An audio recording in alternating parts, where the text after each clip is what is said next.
Lepo zdrav, Maja.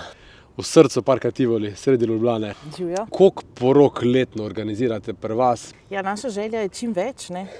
Čim več zimskih, čim več pomladnih, čim več poletnih in jesenskih. Gostje nekako pač poimenovali Švicarija. Dobro je slišati to vse. Ob sobotah, petkih je pa to v bistvu potem tudi, ne vem, bom rekla, dogodkovna lokacija, primarno čez vikende za poročna slavja.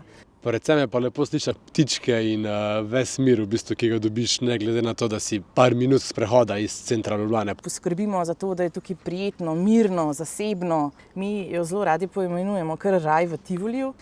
V bistvu v osnovi, ko govorimo, bom rekla, pozno pomladnih, poletnih, začetno jesenskih porokah, je vedno želja zunaj, poroka pod zvezdami.